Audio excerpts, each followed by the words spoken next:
Ladies and gentlemen, the monkeypox is said to be way bigger than what the CDC is saying. But you know what? I'm not surprised. The CDC is notorious for doing this. They did it for that thing that occurred back in 2020. They did the same thing then. So they have this track record of always under reporting numbers, under counting numbers, and always trying to give this perception that it's not as bad as you think. Well, ladies and gentlemen, I want you to listen to this audio from NPR. There's growing concern that the monkeypox outbreak in the US is much larger than the official case count suggests. For example, in New York City, there are only around 2 dozen known cases, but the health department there announced today that it's expanding its vaccination program. Overall, in the US, there are only about 160 confirmed cases, but scientists say that number is misleading. Well, here to explain more about what's going on with monkeypox is NPR's Michaeline Ducliffe. Hey, Michaeline. Hi, Elsa. Okay, so what is the evidence that this outbreak is bigger than the confirmed case numbers?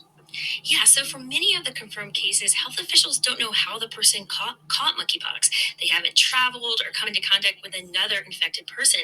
So that means the virus is likely spreading cryptically in some cities and some states. Well, why are there so many cases that could be getting missed? Like, hasn't the CDC been alerting the public and doctors about this for weeks now? Yeah, we have on this show. We have. But to put it bluntly, the U.S. has pretty much dropped the ball on monkeypox testing.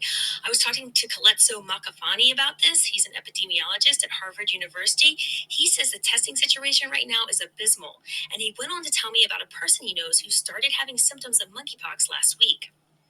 He starts to experience swollen lymph nodes and rectal discomfort. So the man goes to see a doctor and tells the doctor specifically, I think I have monkeypox. Please test me. But the doctor doesn't.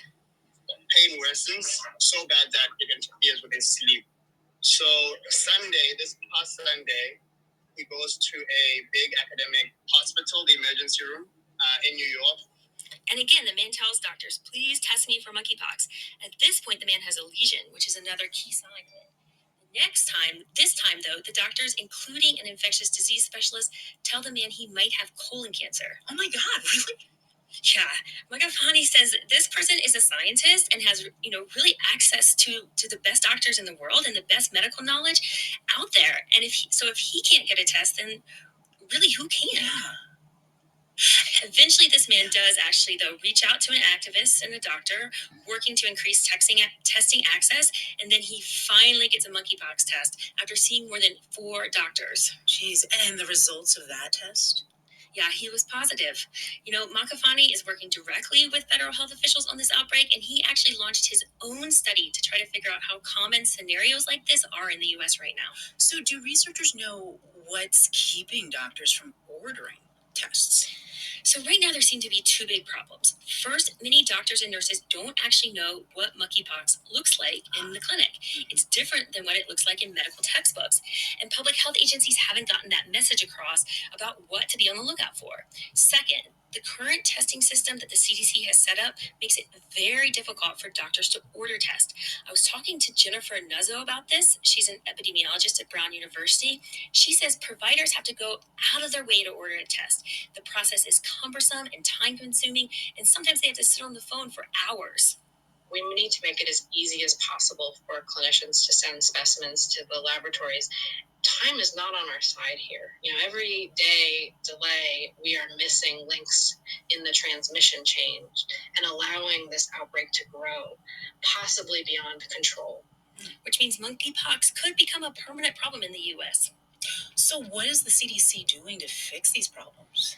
So it says it's working to ramp up testing at the main labs that health providers use, and they're aiming to make this testing easier sometime in July. But the agency declined to comment on anything beyond that. That is NPR's Michaeline Ducliffe. Thank you so much, Michaeline. You're welcome, Elsa. But you know what? I'm not surprised, y'all, because if you remember in the beginning of the other thing that happened in 2020, they were doing poor on testing for that as well in the beginning. Remember, first they didn't have no test at all. Then the test was not accurate, and you would get false positive. Y'all remember that, right?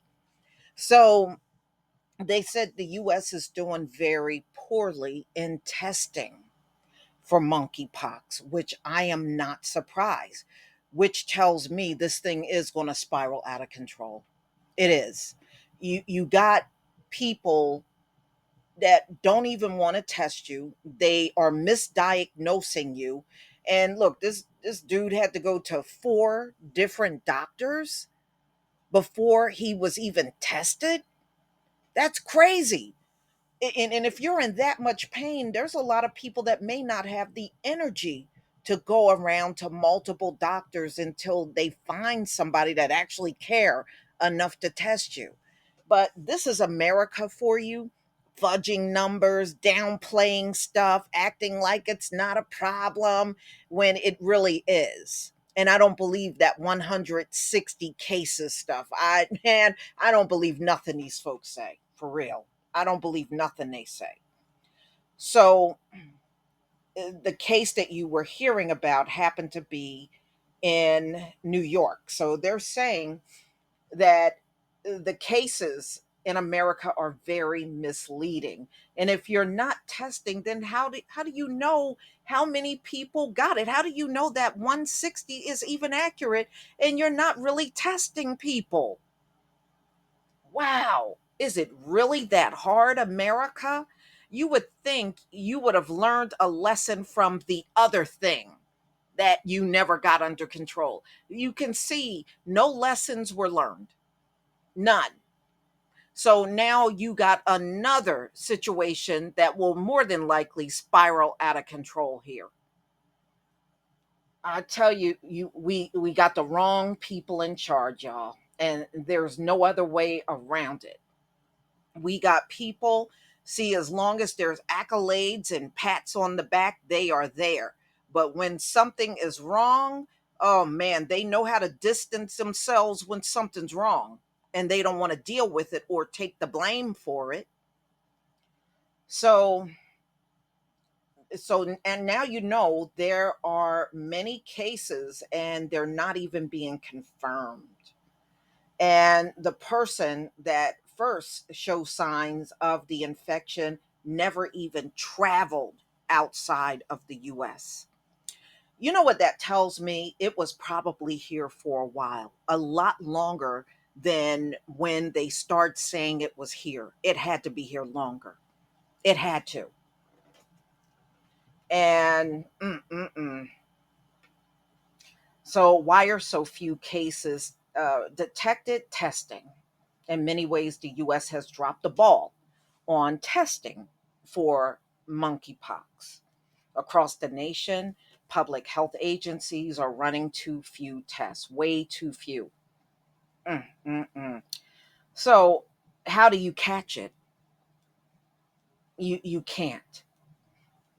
You can't. So, ineffective testing system and the disease will eventually become permanent here.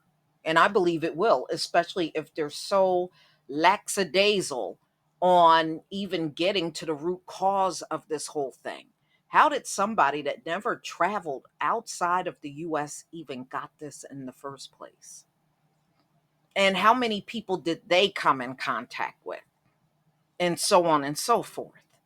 It's a lot of unanswered questions. Mm, mm, mm.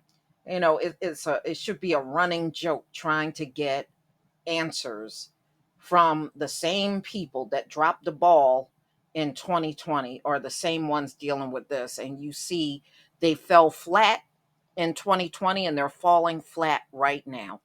Nothing has changed. Nothing has changed. I understand why our Heavenly Father is moving people out of the way and putting new people in charge. It really, truly need to happen for changes, the real necessary changes to be made. Y'all, please tell me what you think about this article. Please leave your comment and subscribe. Don't forget to hit on the notification bell, and I'll see you on the next video. Peace, family.